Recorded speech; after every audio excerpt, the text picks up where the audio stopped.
Yes. There you go.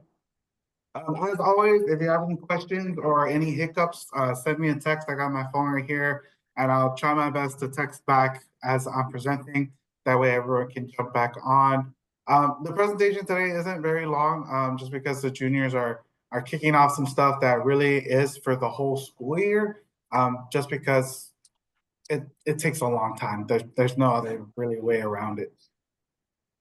But we're going to cover dual enrollment and early admissions, ACT and SAT, and overall junior year. Some of this stuff I did touch on last year, just because it was things that long-term projects, but it's also like the students, the more time they spend, the better it'll come out for them. So I did cover some of this last year, but I wanted to hit it again because this is when we really hit it hard with all of them.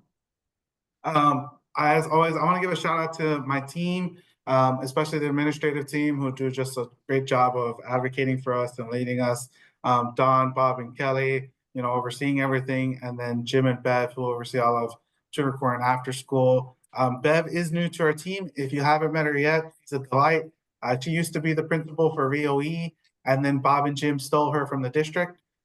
They have a real talent for that. So she's doing a wonderful job of working with our after school programs and, helping with kindergarten, first and second, because she does specialize with elementary school. So if you get a chance to meet her, I definitely encourage it. It's a lot of fun. And then, of course, want to shout out my team because I couldn't do all the cool things I talk about, or I couldn't talk about all the cool things we do if they weren't doing it.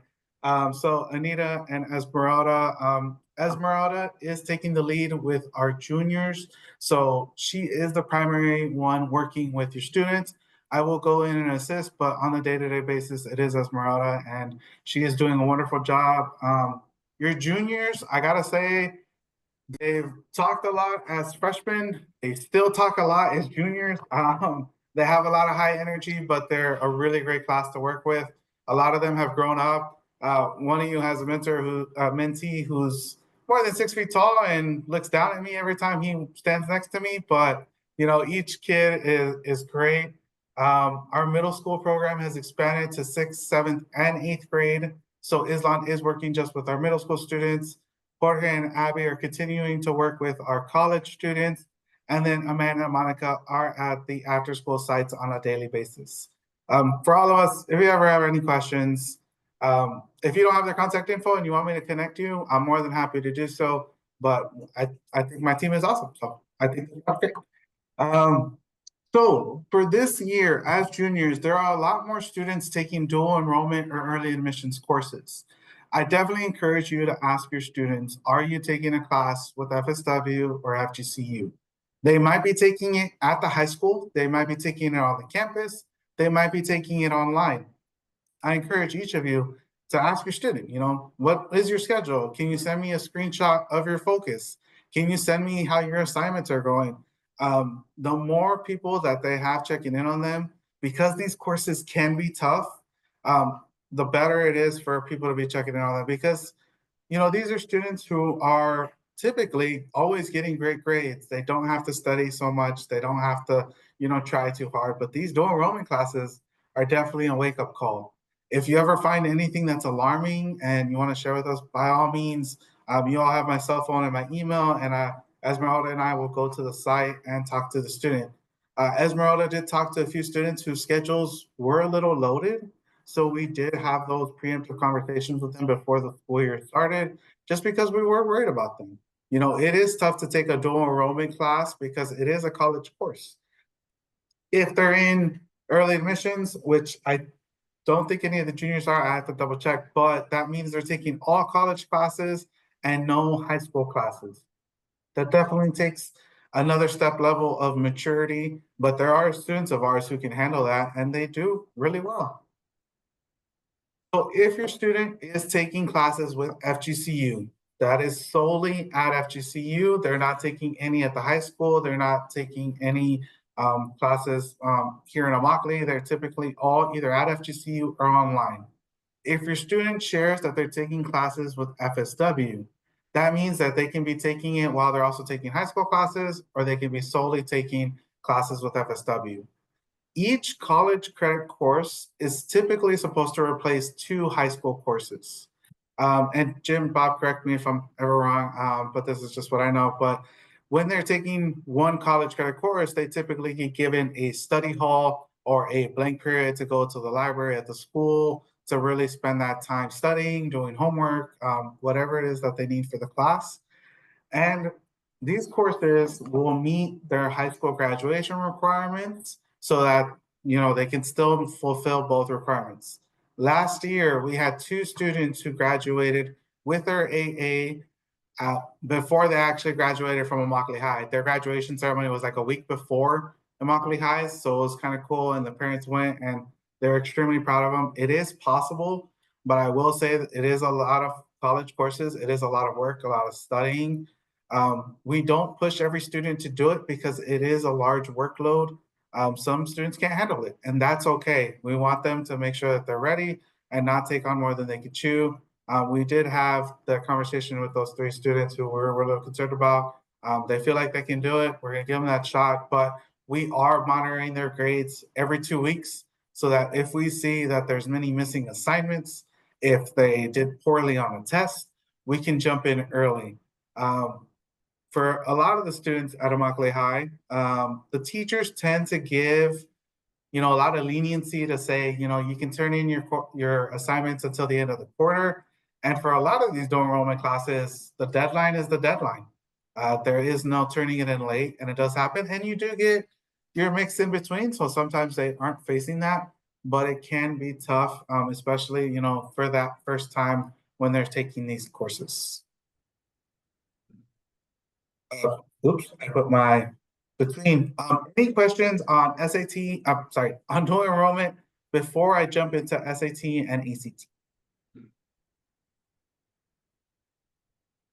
All right, cool. Oh, go ahead, John. I'm trying to remember this. When you said screenshot, I remember last year you said do a screenshot of their grades Focus. to the grades to date. What's that called? Focus. Focus. Okay. Yeah, so each student has their Focus account. It'll show the classes that they're taking, any absences, and the percentage of the grade that they have in the class. So, tell your students, and if they're like, oh, I'm having trouble accessing it, or oh, I can't access it, let me know. I'll go find them and we'll get that access back real quick. All right. So a bit of this school year, we're focusing on SAT and ACT. It's the score that really is going to determine eligibility for the state university system here in Florida. While there are out-of-state schools that offer, test optional, there are certain schools that are taking it year by year. For example, the University of Pennsylvania this year is not doing test optional for its first year since 2020, since the pandemic. So it could be possible that more schools next year will also require test scores. It's possible that they might go back to test optional, but we don't want that option taken away from the students. And so one of the big questions is, should my student take the ACT? Should my student take the SAT? The only real big difference is the way the test is structured. And one thing that at the end of last school year, Esmeralda and I went to a small, I wouldn't call it a conference because it wasn't that big. It was like 30 people where ACT actually presented on their new test structure. So if you ever want to learn about standardized testing for about 4 hours, let me know. I'll invite you to the next one. I'm happy to do so. But the ACT is now going to be built where their composite score is solely off of English, math, and reading. Science and writing are going to be completely optional for this school year and their test scores. It's not going to impact them unless that specific school or university requires a science ACT score. There's not many because most of the colleges take them in as general admissions, not directly into the engineering or math or science programs, but it is an option for them. The ACT waivers that they get, we also learned that we can receive them directly. One of the obstacles we faced last year was that we would tell the student, hey, go to your high school counselor, get your ACT waiver so you can register for the test. The counselor wouldn't respond. They take forever to respond. And granted, they have about 2,000 students amongst 5 of them. So, it's kind of a lot to do. But then, you know, our students were left behind. They didn't get their waivers or they ran out of waivers. So we learned that we can request them directly ourselves. So now this year for our juniors, for the ACT specifically, when we want the students to register, we're going to get those codes and walk them all through the process. Esmeralda, over the last 2 weeks, has been helping them all establish their ACT account. And if they've taken an AP course, that means they have a College Board account. Some of them have forgotten their passwords or forgotten their email. So Esmeralda has been helping them regain access into that so that we can start getting them registered for the tests. And what I was sharing before about how the tests are structured, I have it exactly how it is on the screen. That is typically what the different test subjects go in and how much time they spent on each one and the number of questions. Our students nowadays typically prefer the SAT because it's just 3 sections, they're done, they leave. ACT hasn't seen a lot of popularity, but it does change every few years. Back when I was in high school, the ACT was the one to take. Now it's the SAT. We might see it change again, but it really depends on how the student prefers their testing. Ultimately, when it comes to these tests, it's not always the material, it's not always, you know, the formulas or the questions, it's how they approach the test, how they approach each question and cancel out wrong answers. Esmeralda and Anita actually over the summer each did a course where they became certified ACT instructors, and they also learned a lot of tips on taking these tests that we're going to be sharing with the students throughout the next few months. It was definitely a lot on their part, and I thank them for doing it because while I only spent 4 hours learning about the ACT, they each spent 8 hours learning about English, 8 hours learning about math, 8 hours learning about reading. I'm sure they hated me afterwards, but they also really enjoyed the tips that they got from the test because it's something that we can coach students one-on-one with. But yeah, so if you're talking to your student and you're asking them about it, you know, ask them, you know, which structure would they prefer? Do you prefer 52 questions of reading in 65 minutes? Or do you prefer it to be broken up into English and reading, and then possibly, or writing and language with SAT? It really is each student's preference. Oop. So before I go to that one, I did want to show this one. A big reason we put SAT and ACT is because of Bright Futures. I shared this last year where we talk about how Bright Futures is a Florida scholarship for tuition amongst the state university system. This is the requirements for this upcoming year, the 25-26 graduates. For the FMS, which is 75% of their school tuition, they have to have a 24 on the ACT or an 1190 on the SAT. And for the FAS, the Florida Academic Scholars, that is 100% of tuition covered in the state of Florida. They have to have either a 29 on the ACT or a 1330 on the SAT. Now, many mentors worry about, you know, can my student attain this? You know, they don't have the scores. Across the state of Florida, when we were at that ACT group meeting, they said that only about 35 to 40% of students end up qualifying for Bright Futures at all. And that's really disappointing because it's such a great opportunity. So that's why we're definitely pushing ACT and SAT really hard with our junior students. Oh, I'm sorry, I messed for the class of 2027. Sorry, my mind is on seniors. But we do push that a whole lot.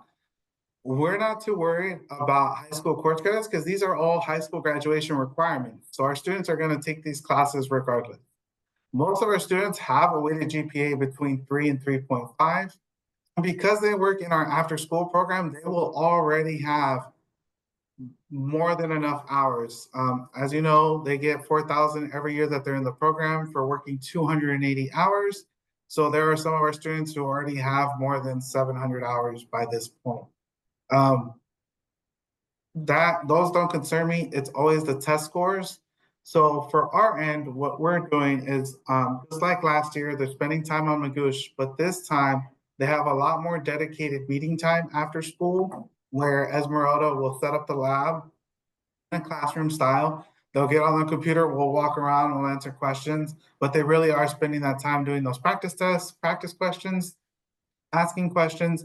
And we're trying to get them more just engaged with it and asking questions just in general. If it's not to us, then to their teachers or to their friends to really understand, how can they do better? Any questions so far before I keep going? All right, cool. Let me share my screen again. Daniel, sorry, I'm late on my unmuting here. How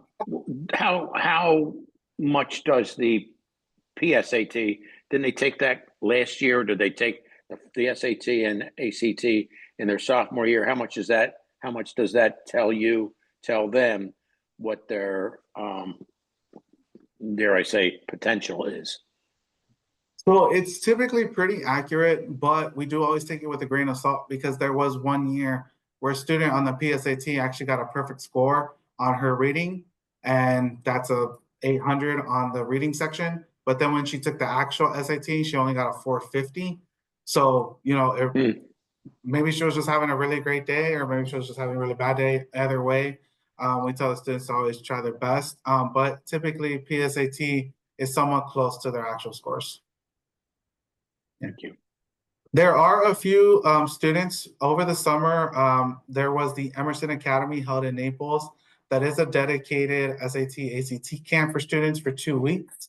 And our great senior director, Jim, drove students for about 3 weeks every day out to Naples to spend the day there doing their SAT, ACT prep. I'm going to give him a shout out because he's here on the call. And they'd spend the day learning about the materials, and then he would drive them back, and then he would drive back to Naples. So he definitely had a lot of work for 3 weeks. But Jim, do you want to share anything about the Emerson Academy or the jump that you saw with them? Yeah, sure will, Daniel. Thank you. That was a really great opportunity that we had. There's a gentleman in Naples that has put together what's called Emerson Academy, and he runs it in Naples. We invited all the students to apply. We had 9 students that took advantage of it, I believe, maybe, and one had to opt out. So a total of 8 students that went. And in the morning, they had 3 sessions where they worked with them directly on English portion of the SAT, the reading component. So they separated those 2 out, and then a math component. And then each afternoon, they had activities related with different admissions officers from different colleges, former students who've went through the program, to give them practice tests. So that was a real beneficial piece. We did have a couple of our juniors participate, and the experience was great, and they really loved our kids and were very complimentary.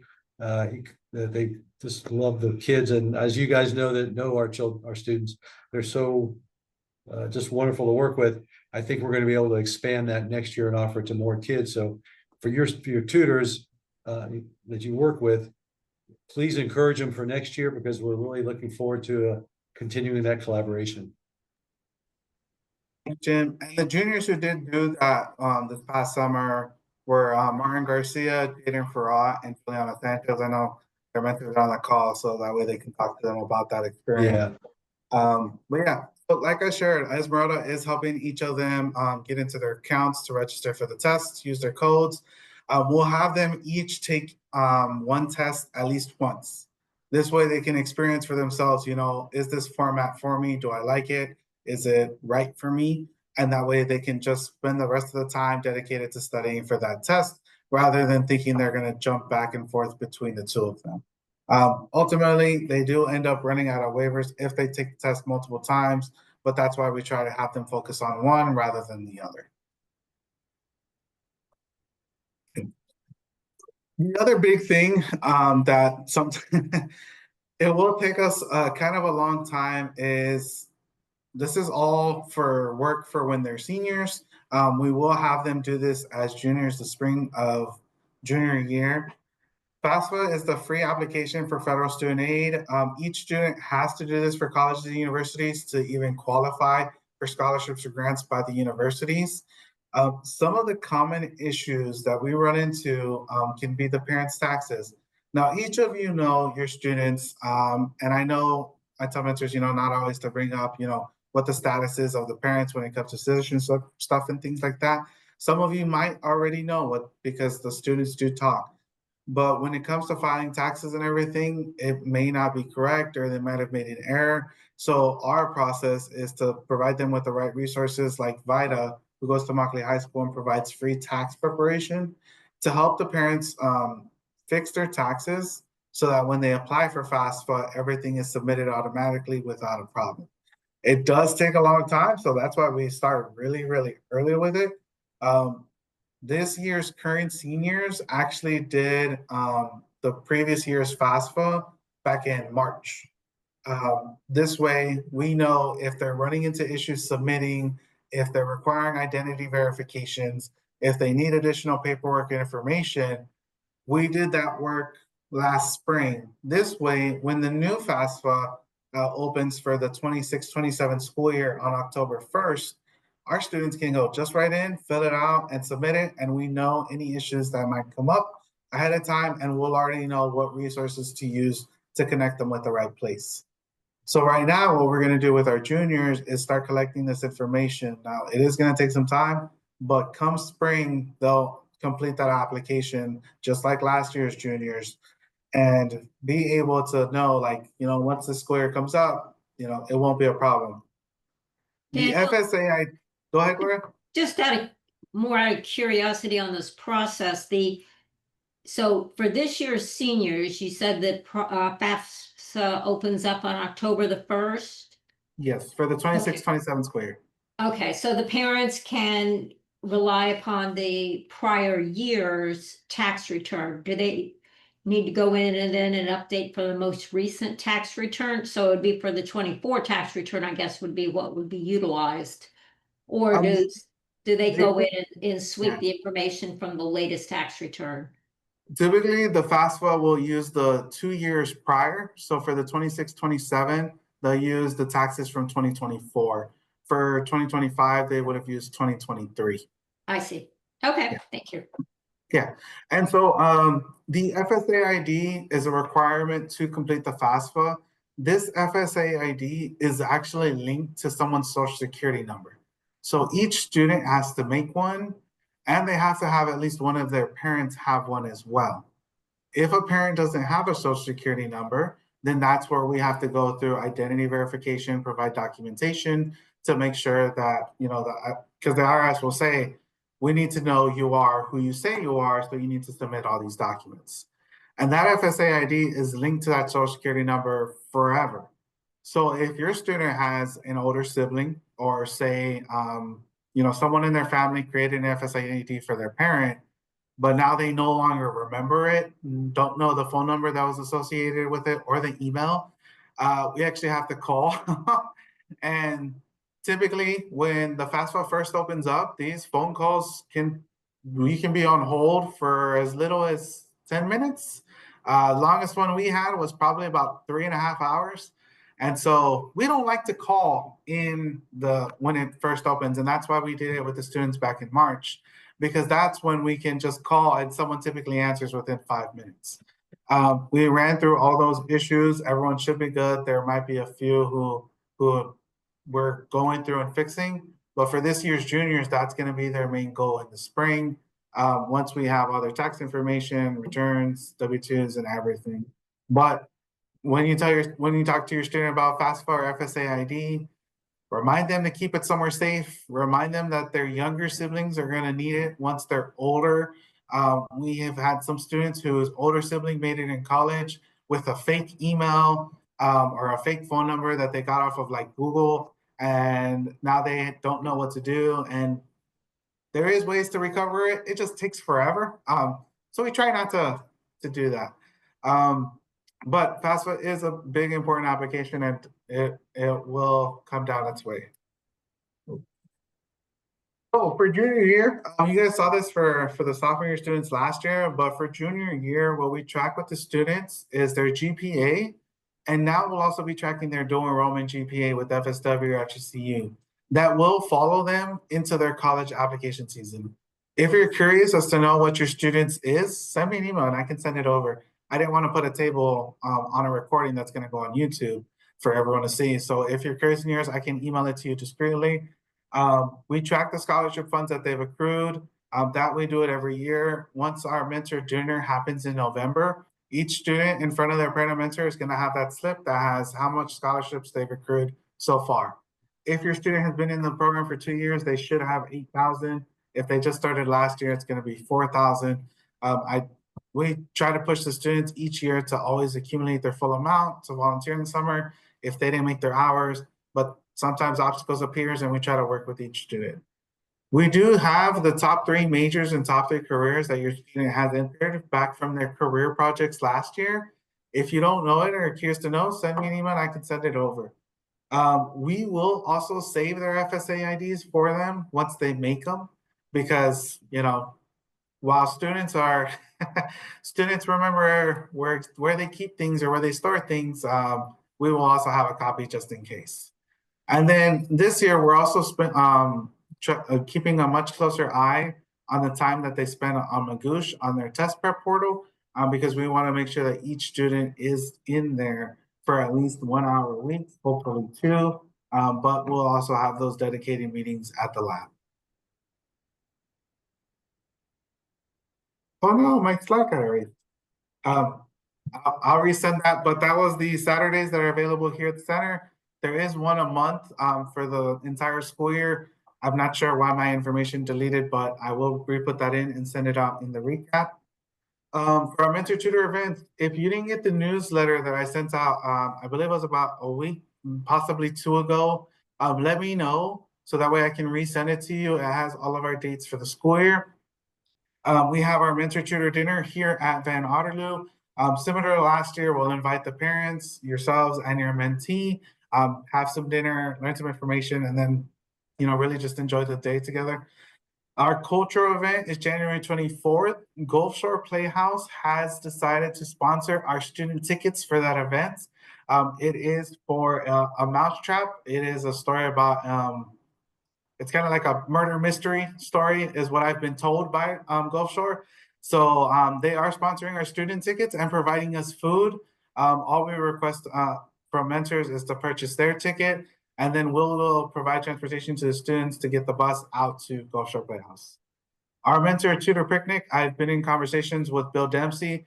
Your students are now juniors, which they now get the fun of going to Hideaway Beach on Marco Island and to go on the kayaks. That's always a big hit with the students. If you've never seen a student from Immokalee go on a kayak for the first time, Bob, Jim, or myself are in the water launching them to help them get off that ease of nervousness. And then we also have a few volunteers who are out on kayaks on the water to guide the students while they paddle. They're completely terrified at the beginning, but by the end of it, they want to go back on again. But it should be a lot of fun. And then everyone will get the invite for our senior celebration at the end of the year. While your students aren't seniors, we do like to send it out to all the mentors just in case they'd like to attend. That is on April 23rd. And then if you're interested in any of our other events, I just want to include this slide just in case you wanted to participate. Our Seeing the Bigger Pictures on October 23rd, Art of Appreciation on November 13th. Our annual holiday gift shop, I know some of you volunteered last year when we did the big event and giving the toys, and here at the center where we, you know, take each family through and each kid gets about 3 gifts. We are doing that this year on the 14th, 16th, and 17th of December. If you've never seen it before, I definitely encourage you to come out. It's a lot of fun. You know, seeing the happiness on these parents who worry about Christmas and holidays and gifts and not being able to afford it, us giving them those gifts just creates a whole ease of burden. It takes the weight off their shoulders, and it's a really great event. Our annual gala is January 16th, and right now our planned buddy day, correct me if I'm wrong, Jim, is planned for February 16th, which is President's Day. That's correct, sir. Any questions on anything that I may have presented or anything about junior year? Anything that I may have hit? Yeah, Daniel? Jim, when is the picnic going to be? The Buddy Day is February, is it 19th, Daniel? And the Buddy Day, is that March 1st? I didn't see that date, Daniel. No, It like is February 16th. the picnic that we had at Lakes Park at the lakes last year. Yeah, So, For because- the, to know when you're gonna have him grilling. well, I was gonna say, I'm gonna be very disappointed because we're not gonna get to cook again for this one. Now that we move to see, once you got to that junior, senior level, they provide the cooking. So you and I had to work on that. I'll be out there for our sophomore and freshman. You're welcome to join us, but I'll definitely miss you this year. What would the day be? Send me For the that- date. Oh, super. Yeah, I'll send that to you, Joe. Okay, thanks. Thank you.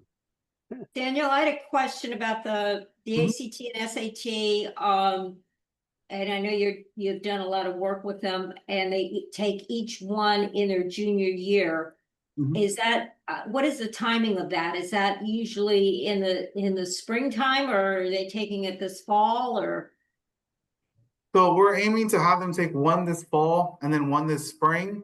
Okay, And then we're hoping that they will take their final test in June at the end of the school year. And that way they will have their final score before they start their senior year.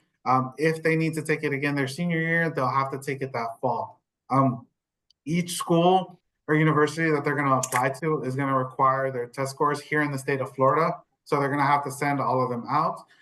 There are occasions where a student's academic record with grades and attendance and everything is so outstanding, but it doesn't match their test scores. There are occasions where a school will offer them a conditional acceptance and tell them that if they can accomplish a certain score by a certain date, they can get accepted, but that is quite rare. but they should be planning to have at least one of the tests done this fall. Yes, and then the other this spring, and then their final test in June. Thank you. Mhm.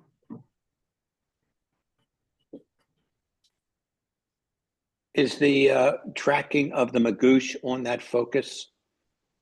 It's not on focus. So on our end, we have administrator accounts. So whenever Esmeralda logs in, she's able to see the students and see when they've logged in, when they've last logged in, and how much time they've spent on it. And if they're not doing an hour a week for 3 weeks, 4 weeks, what happens? Esmeralda lets me know the second week that it happens in a row, and then I really like to go to the elementary schools to talk to kids, not just because they're in trouble, but just to go and talk to them. And if I see that student, I'll sit them down and provide those reminders. Esmeralda will also email them or text them and say, "Hey, why didn't you spend time on it? You need to be on it." Thank you.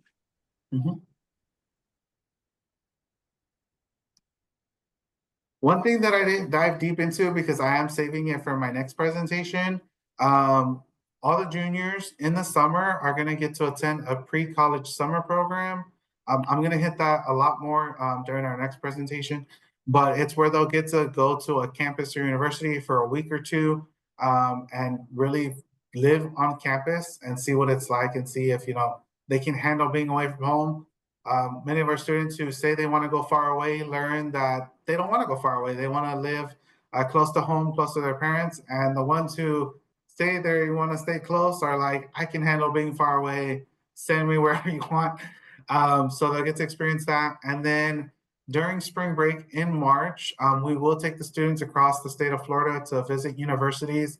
Right now, we do have planned FSU for Tallahassee, and as well as a scholarship house, and then in Gainesville, University of Florida in Santa Fe College, and then Orlando for the University of Central Florida. Those haven't been finalized yet. We are still in the midst of planning those, but I will cover a lot of that during our next presentation. Any Yeah. questions, anything I may not have hit? I just got that date for you, Joe. It's January 31st. I'll make sure I'll touch base with you back in January too. Thanks so much for offering to work again.